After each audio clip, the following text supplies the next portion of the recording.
여러분 반갑습니다. 말씀의 빛 성경 강해 시간입니다.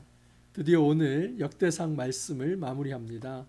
계속해서 제가 광고 드린 대로 이번 주 토요일 날 요한계시록 성경 산책을 할 예정입니다. 관심 있는 분들은 등록하시고 함께 말씀을 나눌 수 있기를 간절히 소망합니다. 여러분, 오늘 저는 역대상 24장에서 29장 굉장히 긴 말씀을 간단히 요약을 드리려고 합니다. 24장에서 27장은 마치 역대상 1장에서 11장처럼 명단의 연속입니다. 다윗은 나라를 이끌어갈 이 조직을 만들고 그 조직에 합당한 사람들을 인선합니다.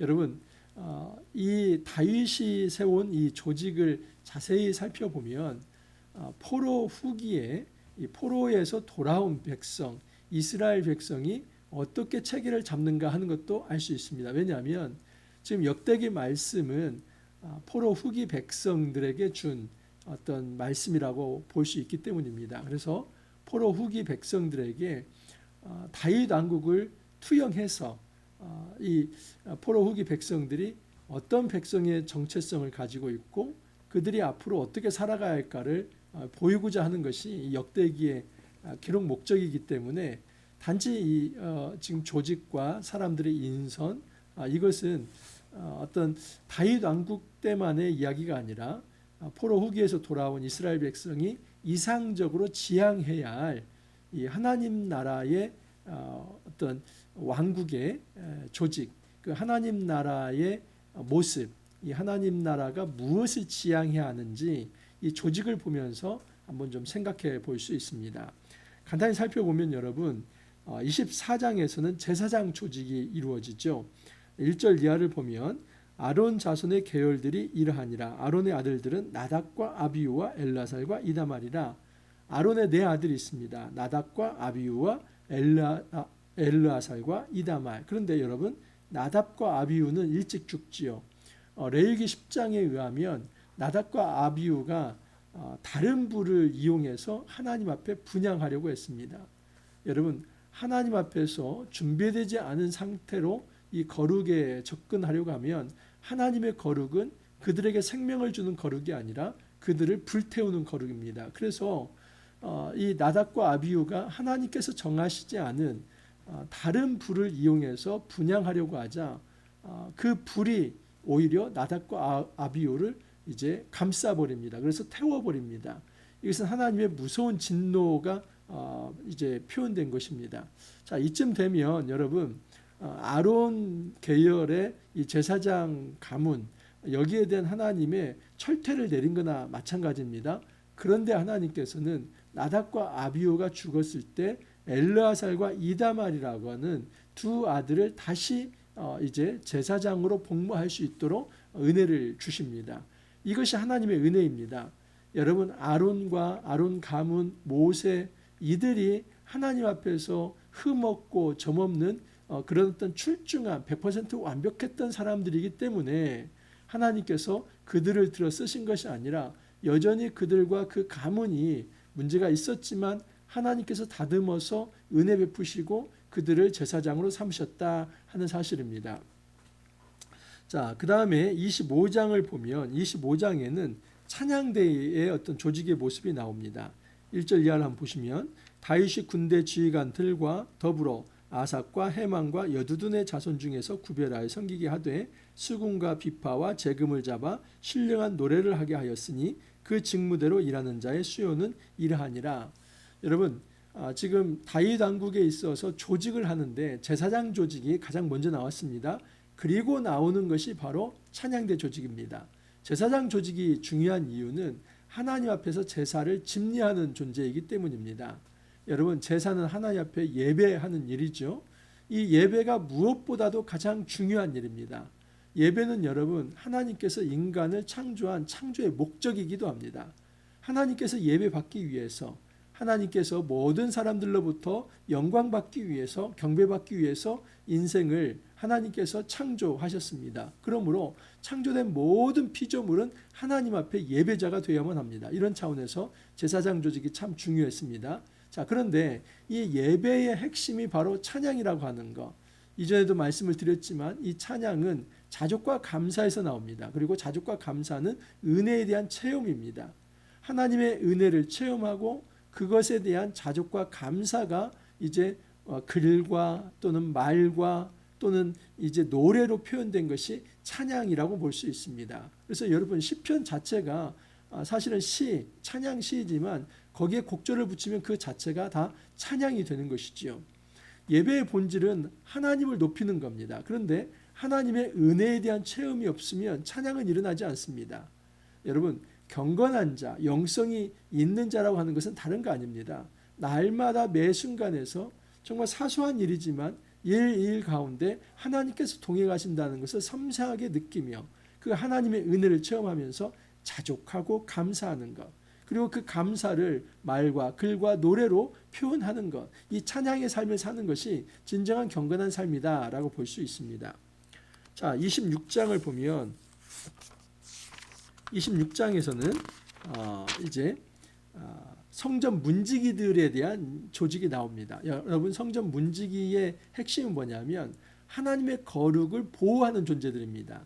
그러니까 하나님의 거룩이라고 하는 것은 구별됨이죠. 이 거룩이라고 하는 것, 카도시, 이 말은 구별되다 하는 겁니다. 그래서 이 안과 밖이 구별되는 겁니다. 여러분 이 안과 밖이 구별된다, 이것을 쉽게 말하면 하나님과 하나님 아닌 것이 구별됩니다. 그래서 하나님 자체가 구별된 존재, 그것을 우리는 절대자, 창조자라고 합니다. 그래서 이 거룩이라고 하는 속성은 원래 절대자이신 하나님이 어떤 피조물과도 구별되어 있다, 이때 쓰인 용어가 이제 거룩입니다. 그런데 여러분 우리가 하나님 앞에서 거룩한 존재가 되는 것은 하나님이 내가 거룩하니 너희도 거룩하라, 이 말은 하나님처럼 인간이 절대자가 되라, 그런 절대 구별된 분리된 그런 존재가 되라, 이것이 아니라 하나님을 닮아가는 존재, 그러니까 하나님 편으로 들어오는 것, 하나님 안으로 들어와서 하나님과 손잡는 것, 하나님과 연합하는 것, 하나님과 연대하는 것, 그래서 말씀의 통치를 받는 삶, 이것이 거룩한 삶이다라고 볼 수 있습니다. 여러분 고라 자손이 바로 이 문지기 역할을 합니다. 그런데 이 고라 자손을 한번 생각해 보십시오. 출애굽기에 보면 이 고라 자손은 사실 그앗의 손자입니다. 고라가 그앗의 손자입니다. 근데 이 그앗 자손은 아주 유명하지요. 여러분 성전에서 성막을 옮길 때에 그 어떤 언약궤를 옮길 수 있는, 매일 수 있는 유일한 이 족속이 고라 족속입니다. 아니 그앗 족속입니다. 그러니까 이 그앗 가문이 얼마나 거룩하게 구별된 존재인가 알 수 있죠. 그 그앗의 손자가 고라입니다. 그런데 이처럼 놀라운 명망 가문인데 이 고라 당이 이 아론과 모세를 향해서 적대적으로 쿠데타를 일으킵니다. 그래서 여러분 고라는 쿠데타 세력입니다. 그래서 하나님께서 그 고라 당을 진멸하십니다. 그런데 살아남은 고라 자손들이 있는 것이죠. 그리고 그 고라 자손들에게 다시 한번 기회를 주는 겁니다. 어떤 기회요? 이 성전과 성전 아닌 것이 구별되는 것인데 그 거룩을 보호할 수 있는 그 문지기 역할을 하는 겁니다. 거룩에 대한 수호의 역할을 고라 자손에게 맡겼다는 것은 철저한 하나님의 은혜라고 볼 수 있습니다. 마치 이 아론의 자손 중에서 나답과 아비후가 죽었지만, 다른 불을 들이다가 그 거룩을 침해하다 죽었지만 엘르아살과 이다말을 통해서 제사장 가문을 이어가도록 하신 것처럼 이 고라당이 하나님 앞에서 심각한 반역의 죄를 지었지만 하나님께서는 그의 자손을 다시 사용하셔서 하나님의 거룩을 수호하는 문지기로 삼으셨다는 것, 이 모든 것이 하나님의 은혜라 말할 수 있습니다. 자, 27장에서는 군대의 어떤 조직입니다. 27장 1절을 보면 이스라엘 자손의 모든 가문의 우두머리와 천부장과 백부장과 왕을 섬기는 관원들이 그들의 숫자대로 반이 나누이니 각 반열이 24,000명씩이라 1년 동안 달마다 들어가며 나왔으니 한 반이 24,000명입니다. 그러면 12반이면 28만 8천 명입니다. 28만 8천 명이 1년 내내 같이 일하는 게 아니라 28만 8천 명이 2만 4천 명씩 12개월 동안 한 달씩 번갈아가면서 일을 합니다. 그래서 24반열이라고 하는 것입니다. 그 순서에 따라서 들어가는 겁니다. 여러분 이처럼 이스라엘 사회에서 군대는 왕이 소유하는 이 왕의 왕권을 수호하기 위한 것이 결코 아닙니다. 그래서 이 왕이 중심이 되고 그 왕권 수요를 위해서 어떤 왕의 권위를 높이기 위해서 그 군대를 상비군으로 만든 게 아닙니다. 이 12지파 영맹 동맹체가 이 다윗 왕국에서도 그대로 드러납니다. 여러분 12지파가 사실은 이전의 왕정 체제 이전의 연맹체이죠. 평상시에는 군대가 모이지 않습니다. 근데 대적이 오면 각 지파에서 군대를 파송해서 그 연합군이 대적을 맞섰던 것입니다. 다윗 왕국이 다윗이 왕이 되었고 왕정이 이루어졌지만 여전히 군대에 있어서는 24반열. 그래서 이제 그 2만 4천 명이죠. 2만 4천 명이 12반열을 통해서 12달 동안 한 달씩 돌아가면서 하게 하는 것은 이 군대라고 하는 자체가 하나님의 군대라고 하는 것. 다윗의 왕권 수호가 아니라 이 하나님 나라를 수호하는 군대라고 하는 하늘 용사라고 하는 것이 핵심입니다. 자, 23절 이하를 보면 이스라엘 사람의 20세 이하의 수요는 다윗이 조사하지 아니하였으니 이는 여호와께서 전에 말씀하시기를 이스라엘 사람을 하늘의 별같이 많게 하리라 하셨습니다. 사실 이것은 너무나 상식적인 겁니다. 한 번도 20세 이하를 계수하지 않았습니다. 광야에서도 여러분 싸움에 나갈 만한 자는 20세 이상입니다. 쉽게 말하면 소년병을 차출하지 않았다 하는 것입니다. 6.25 전쟁에 여러분 북한군들이 정말 싸움에 나갈 그런 어떤 병사들이 모자라자 그 14세 때로는 12세 그냥 어떻게 보면 초등학생 그 아이들 철모도 안 맞고 군복도 안 맞는데 그 아이들 불러내서 싸움에 임하게 하고 또 총알바지 시켰습니다. 이것은 정말 반인륜적 죄악이지요. 여러분 이처럼 이 소년병을 모집하는 것은 이것은 그 생명 경시이고 생명을 존중하지 않는 것입니다. 이 아무리 싸움이 중요하고 아무리 전투가 중요한다 할지라도 지킬 건 지켜야만 합니다. 그 하한선이 바로 20세입니다. 그래서 20세 이상의 사람들만이 싸움에 나가도록 하는 것. 이것은 너무나 상식적인 건데 이것을 이렇게 하는 이유는 그만큼의 유혹이 있었다는 것이죠. 그래서 어떤 대적이 몰려올 때 또는 왕권을 강화하고 싶을 때 20세 이하라도 차출을 시켜서 그렇게 군대의 위용을 자랑하고 싶은 그 유혹이 있었는데 다윗은 그것을 하지 않았다는 것. 왜냐하면 이스라엘 사람을 하늘의 별같이 많게 하시려는 하나님의 약속 때문에 그 하나님의 약속을 붙들고 이 세속적 판단을 하지 않았다는 것이죠.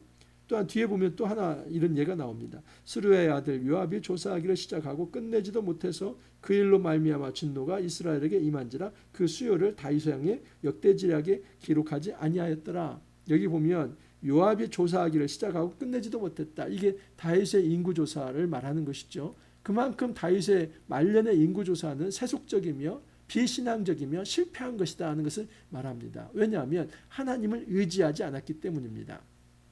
자, 여러분 지금 다윗이 어떤 조직을 재편하는데 군대가 먼저 나옵니까? 제사장이 먼저 나옵니까? 제사장이 먼저 나옵니다. 예배가 먼저 나오고 그 다음에 찬양이 나옵니다.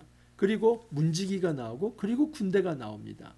이것에서 알 수 있는 것은 무엇이냐면 이스라엘 사회는 인간이 중심이 된 그 사람 왕이 중심된 그 사람의 나라가 아니라 하나님이 왕이 되신 하나님 중심의 신정 국가다 하는 것을 알 수 있습니다. 이것은 어떤 오늘날의 이슬람 사회의 어떤 불이한 그런 신정 국가를 말하는 게 아닙니다. 정말 하나님 나라의 모델을 다윗 왕국을 통해서 보여주는 것이다 말할 수 있습니다. 신정국가의 핵심은 하나님이 왕이시고 모든 이들이 하나님의 말씀의 통치를 받아야 한다는 것입니다. 자, 28장 이제 29장에서 역대상을 마무리합니다. 근데 다시 어디로 돌아오냐면 성전 건축 준비로 돌아옵니다. 다윗은 여러분 너무나 뚜렷한 삶의 목표가 있었습니다. 그가 전쟁을 많이 했고 또 그가 나라를 부강하게 하고 경제를 튼튼히 하는 이것도 중요했지만 그에게 있어서 진짜 중요한 것은 성전을 건축하는 겁니다. 하지만 그는 성전을 건축할 수 없었죠. 왜요? 하나님께서 막으셨기 때문에 그렇습니다. 그러면 다윗은 여기에서 머무는가? 그게 아니라 비록 나는 성전을 건축하지 못하지만 내 아들 솔로몬을 통해서라도 하나님의 선정을 완벽하게 그리고 아름답게 건축하고 싶은 마음이 있었기 때문에 그 성전 건축에 대한 때로는 솔로몬에게 때로는 방백들에게 때로는 백성들에게 그렇게 권면하는 겁니다. 내가 마치 유언처럼 남기는 건데 이 성전 건축 반드시 완성을 해라. 이 말씀이 28장, 29장의 말씀이고 그리고 마지막으로 이제 다윗이 찬양을 하면서 이제 역대상을 마무리를 합니다. 자, 보시면 2절 이하를 한번 보겠습니다. 이에 다윗 왕이 일어서서 이르되 나의 형제들 나의 백성들아 내 말을 들으라. 나는 여호와의 언약궤 곧 우리 하나님의 발판을 봉헌할 성전을 건축할 마음이 있어서 건축할 재료를 준비하였으나. 자, 몇 가지 한번 살펴보면 여호와의 언약궤가 여러분 하나님의 발판입니다. 이 발판은 뭐냐면 왕의 보좌에 왕이 발을 올려놓는 것입니다. 근데 여러분 사실 그 발판은 예를 들어서 전쟁에서 이기잖아요. 그러면 그 전쟁에서 이긴 그 어떤 전쟁에서 끌어온 그 포로 있죠. 특히 이제 어떤 왕이나 장수가 있다면 그 장수를 엎드리게 하고 그 장수의 허리나 목에 왕의 발을 놓습니다. 이게 발판이죠.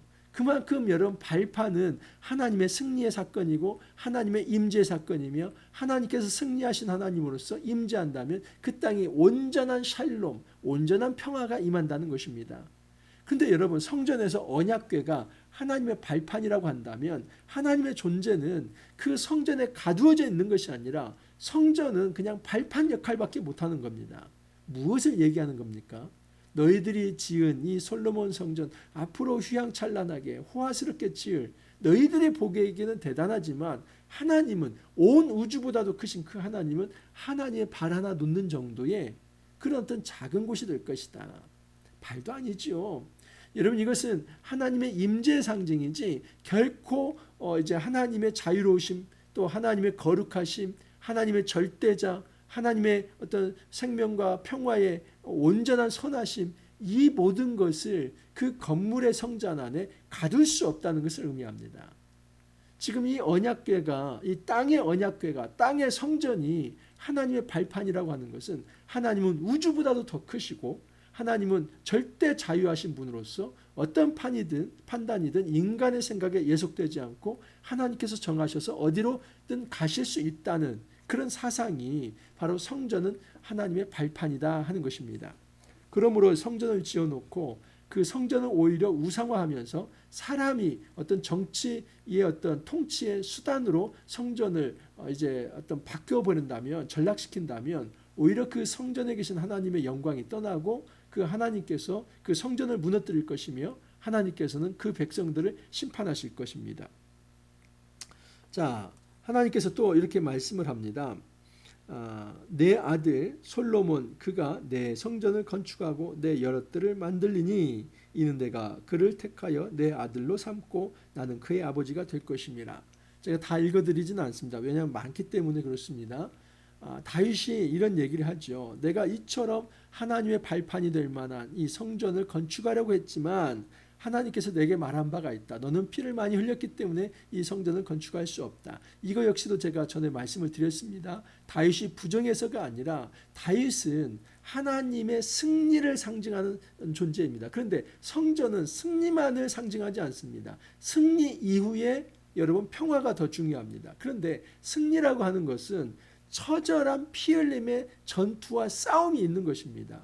하나님께서 다윗을 통해서 그 거룩한 전쟁, 헤렘 전쟁을 실시한 겁니다. 그러므로 이 피 흘림 자체가 완전히 그냥 하나님께서 정죄하는 것이 아니라 너는 피를 많이 흘렸기 때문에 부정하다 이걸 말하려고 하는 게 아니라 하나님 나라는 이런 전투 속에서 승리 이후에 진정한 평화가 임하는 것이 이게 하나님 나라다. 그래서 성전 안에는 두 가지 요소가 다 있는 겁니다. 하나는 승리의 요소, 또 하나는 바로 평화의 요소입니다. 이 두 가지가 다 담겨 있을 때 그게 온전한 성전이라고 말할 수 있죠. 근데 그 승리의 사건은 다윗이 담당하는 것이고 평화는 셀라모, 이 솔로몬이 담당하는 겁니다. 그래서 솔로몬이 성전을 건축하게 되는 겁니다. 승리 이후에 완전한 하나님의 평화가 임했기 때문에 그때 이 솔로몬이 이제 성전을 건축하는 것이죠. 그 이야기를 한 것입니다. 내 아들 솔로몬 그가 내 성전을 건축하고 내 여럿들을 만들리니 이는 내가 그를 택하여 내 아들로 삼고 나는 그의 아버지가 될 것이라. 나는 너의 아버지가 되고 또 그는 내 아들이 될 것이다. 이것이 하나님의 언약 관계이죠. 아버지와 아들. 나는 그의 하나님이 되고 그는 내 백성이 될 것이다. 왕과 백성의 관계. 나는 너희의 목자가 되고 너희는 나의 양이 될 것이다. 목자와 양의 관계. 이 모든 것.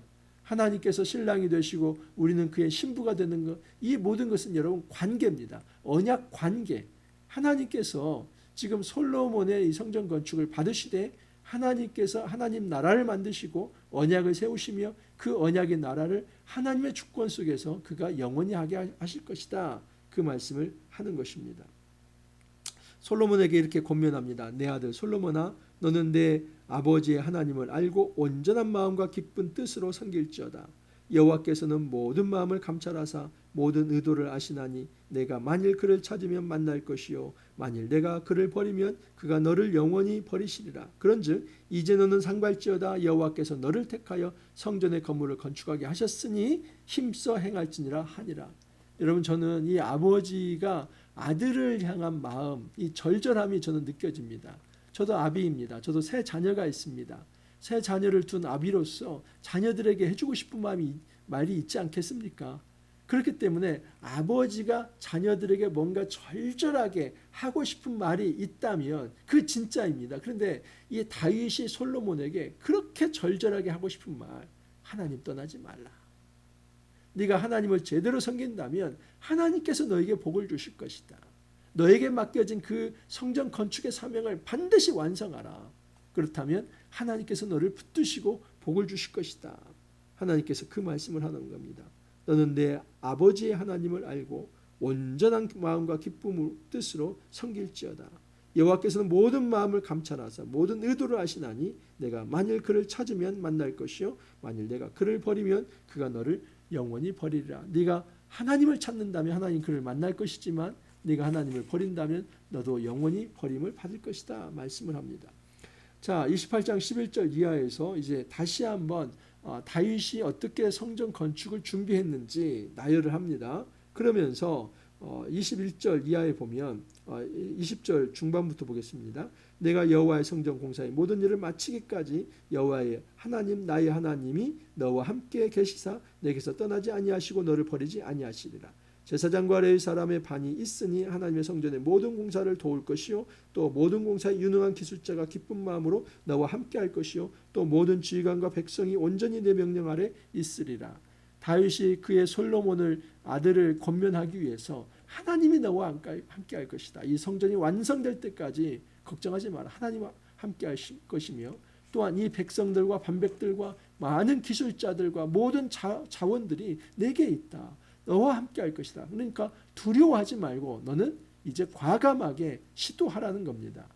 여러분, 이 메시지를 우리가 받습니다. 하나님께서 오늘날 예수 그리스도를 통해서 성전 공동체, 교회 공동체를 세우기를 원하십니다. 오늘날 우리에게도 말씀을 합니다. 내가 다 준비했다. 너희는 나를 믿고 따라오라. 예수님이 하시는 말씀입니다. 나를 믿고 따라온다면 이 거룩한 성전 공동체, 교회 공동체를 온전히 세울 수 있을 것이다. 저 역시도 여러분 이 개척 목회를 하면서 느끼는 바이지만 정말 하나님께서 세워주셨습니다. 지금도 하나님께서 세워가고 계십니다. 이것을 저는 바라고 믿습니다. 여러분, 확신이 있습니다. 하나님께서 시작하신 일을 하나님께서 마무리하실 것이며 반드시 하나님께서 거룩하고 건강한 이 성전 공동체, 교회 공동체를 세워가실 거라는 믿음이 있습니다. 이 믿음을 가지고 우리는 용기 있게 일어서야만 합니다. 순종해야만 합니다. 실천해야만 합니다. 자, 29장에서 이제 다윗이 헌물 문제를 좀 다룹니다. 성전을 건축할 때 헌물이 필요한데 그 헌물은 자발성이 중요하다는 것을 얘기합니다. 다윗 왕이 온 회중에게 이르되 내 아들 솔로몬이 유일하게 하나님께서 택하신 바 되었으나 아직 어리고 미숙하며 이 공사는 크도다. 이 성전은 사람을 위한 것이 아니요 여호와 하나님을 위한 것이라. 다윗은 분명히 얘기합니다. 이 성전은 사람을 위한 것이 아니라 하나님을 위한 것이다. 이게 위대한 신앙 고백이지요. 여러분, 위대한 영성이 느껴집니다. 하나님 중심적인 것이 성전이다. 절대 사람 중심이 되어서는 안 된다. 사람을 위한 성전이 도구가 되어서는 안 된다. 오히려 성전이 중심이 되고 하나님이 중심이 되어서 사람은 하나님께 쓰임 받는 도구가 되어야 한다. 그 이제 어떤 말씀을 하는 것입니다. 성전을 위하여 준비한 이 모든 것 외에도 내 마음이 내 하나님의 성전을 사모함으로 내가 사유한 금, 은으로 내 하나님의 성전을 위하여 드렸노니 다윗은 이 성전 건축에 대한 열망뿐만 아니라 그 마음이 온전히 하나님 앞에 드려졌다는 겁니다. 그리고 마음이 드려진 것은 은과 금을 하나님 앞에 바치는 것으로 표현했다라고 얘기를 합니다. 6절에도 이에 모든 가문의 지도자들과 이스라엘 모든 지파의 지도자들과 천부장과 백부장과 왕의 사무관이 다 즐거이 들이되, 여러분 헌물 이 헌금의 진정한 어떤 가치는 자발성에 있습니다. 자원함에 있습니다. 감사에 있습니다. 10,000금을 드린다 할지라도 억지로 드린다면 그것은 하나도 안 드린 것입니다. 하지만 정말 2렙돈을 드린다 할지라도 내가 가진 것이 이게 전부입니다. 하지만 그것을 기쁜 마음으로 자원함으로 드린다면 하나님은 그것을 가장 큰 것으로 여길 것입니다. 그리고 그 사람의 나머지 것을 하나님께서 채우실 것입니다. 다윗이 온 회중 앞에서 여호와를 송축하여 이르되 우리 조상 이스라엘의 하나님 여호와여 주는 영원부터 영원까지 송축을 받으시옵소서. 여호와여 위대하신과 권능과 영광과 승리와 위엄이 다 주께 속하여 싸우니 천지에 있는 것이 다 주의 것이로소이다. 여호와여 주권도 주께 속하여 싸우니 주는 높으사 만물의 머리심이니이다. 이제 마지막으로 이제 다윗이 찬송함으로써 마무리를 합니다. 찬송의 핵심은 모든 주권이 하나님께 있습니다. 로드십, 이 주권자가 하나님입니다. 온전히 하나님께서 주인이시며 하나님께서 통치자이시며 모든 백성은 그 통치를 받아내야 한다는 것을 말씀을 합니다. 부와 귀가 주께로 말미암고 또 주는 만물의 주가 되사 손에 권세와 능력이 있사오니 모든 사람을 크게 하심과 강하게 하심이 주의 손에 있나이다. 여러분 생사 고락 또 우리의 생사 화보 우리의 모든 비전 우리 가지고 있는 어떤 생각들 프로젝트들 여러분 우리의 사명들 이 모든 주권이 하나님께 있습니다. 그러므로 우리는 우리 자신을 자랑해서는 안 됩니다. 내가 무엇을 한다고 그렇게 자만해서도 안 됩니다. 하나님께서 모든 주권을 가지고 있기 때문에 날마다 겸손하게 주님 도와주십시오. 하나님 함께하여 주십시오. 우리가 하나님께 구해야만 합니다. 다윗은 이런 겸손함이 있습니다. 우리는 우리 조상들과 같이 주님 앞에서 이방 나그네와 거류민들이라 세상에 있는 날이 그림자 같아서 희망이 없나이다. 여러분 이스라엘 백성이 가나안 땅에 들어왔고 예루살렘을 점령했고 예루살렘에 성전을 세울 정도 되었다면 더 이상 나그네 아닙니다. 이젠 정착민입니다. 그런데 다윗이 우리는 이방 나그네와 거류민들이다.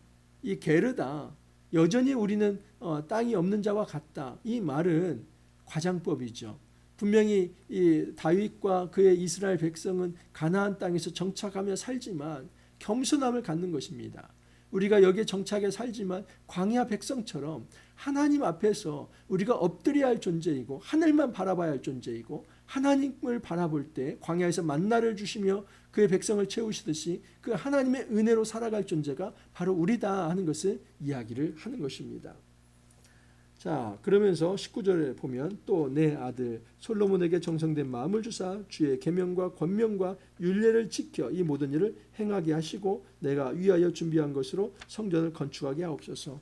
아들을 붙들어 주십시오. 그 아들을 받아 주시사 이제 그를 통해서 하나님 영광스러운 성전을 건축할 수 있도록 도와주십시오 합니다. 자, 29장 20절에서 30절 마지막입니다.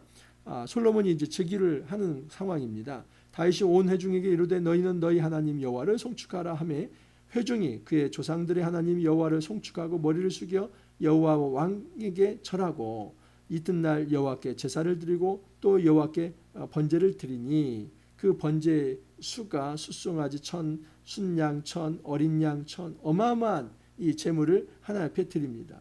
이날에 무리가 크게 기뻐하여 여호와 앞에서 먹으며 마셨더라. 무리가 다윗의 아들 솔로몬을 다시 왕으로 삼아 기름을 부어 여호와께 돌려 주권자가 되고 하고 사독에게도 기름을 부어 제사장이 되게 하니라. 다윗이 마지막 죽을 때가 되어서 여러분 정말 그의 후계자를 이 솔로몬을 세우는 그 위대한 일을 합니다.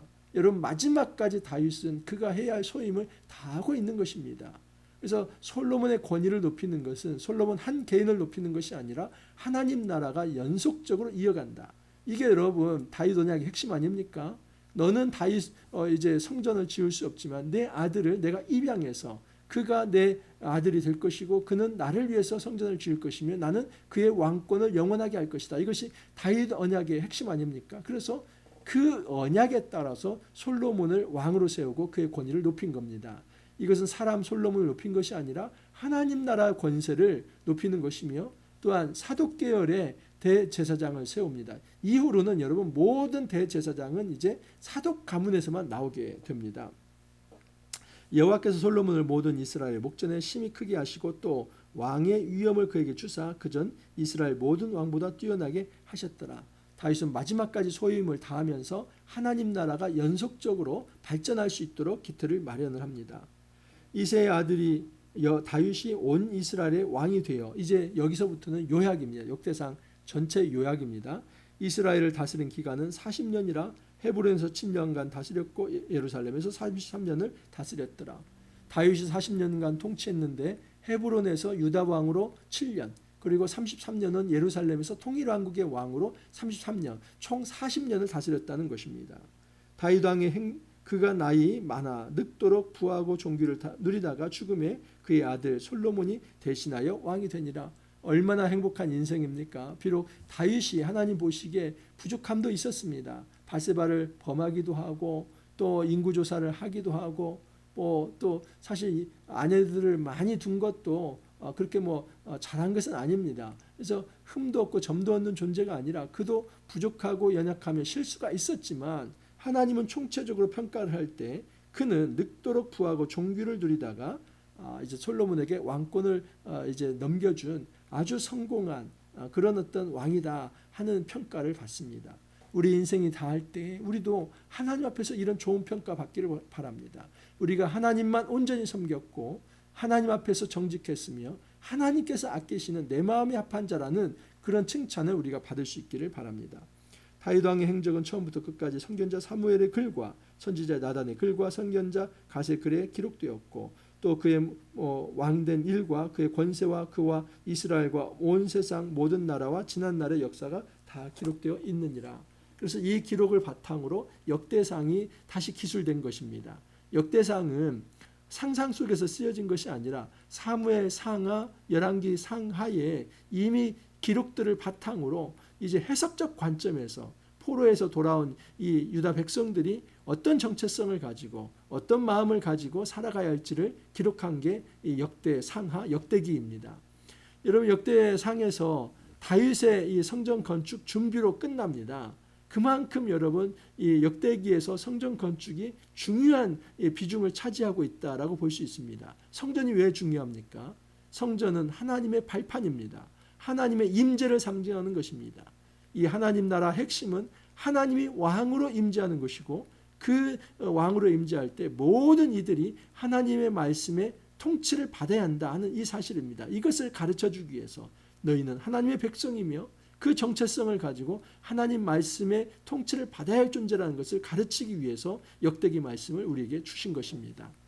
여러분 이제 역대기 말씀, 특히 역대상 말씀을 다 마무리했는데 우리 삶 속에서 나는 어떤 정체성을 가지고 살아가는지 다시 한번 돌아볼 수 있기를 바랍니다. 우리가 세속인이 아닙니다. 우리는 하나님의 언약 백성입니다. 하나님의 자녀입니다. 하나님의 양입니다. 우리가 이 정체성을 잃지 아니하고 오직 말씀의 통치를 받으면서 주님께 기쁨이 되는 그 거룩하고 경건한 삶 함께 살아갈 수 있기를 간절히 소망합니다. 함께 기도합니다. 주님 감사합니다. 역대상 말씀을 이제 마칠 수 있게 하여 주시니 감사합니다.